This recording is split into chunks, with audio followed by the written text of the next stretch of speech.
Gatekeeper is a B&M wing coaster located at Cedar Point in Sandusky, Ohio. So let's get right into this ride experience.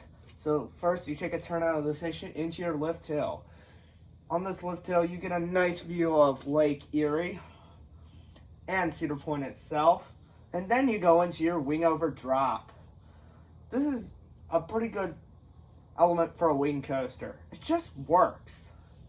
It's a cool visual, and it's cool. And if you're sitting in the front row for a visual. In the back row, it just feels like a big dive loop. And then you go into an inland. Nothing too special, really drawn out like most of the elements.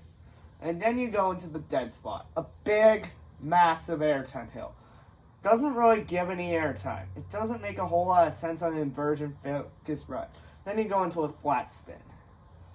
It's alright. It's pretty drawn out. It's nothing too special. Then you go into the keyholes. Probably the best part of the ride in my opinion. You get some nice near misses, and then you go into a dive loop, doesn't really do anything. Into another zero-G roll, which you get a nice near miss effect with the keyhole again. And then you go into the mid-course brake run. My number one criticism is the pacing after that mid-course and just the layout after that in general. There's really not a whole lot else to this ride. You go into this really slow and kind of shaky helix that doesn't really do a whole lot. And then you go into a hill, doesn't do anything. And then you hit your final brake run. That ends the ride experience. So what do I think of this ride experience? It's not very intense. I really don't like those vest restraints. They really strangle you in there.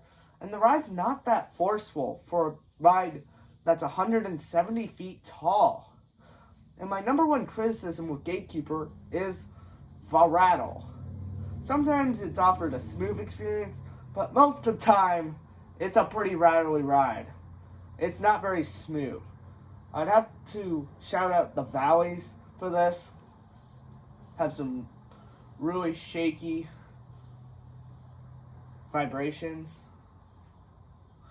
So that's my number one criticism with Gatekeeper. So as for Gatekeeper's final score, I'll give it a 7 out of 10. This is a pretty okay ride at Cedar Point. If it was at any other park, I think I would have had less complaints about Gatekeeper. It's just because it's at Cedar Point where there's a ton of roller coasters. And this ride's not really that intense compared to some of the other B&Ms in the park. So that will just wrap it up for today's coaster review. See you all later, coaster fans.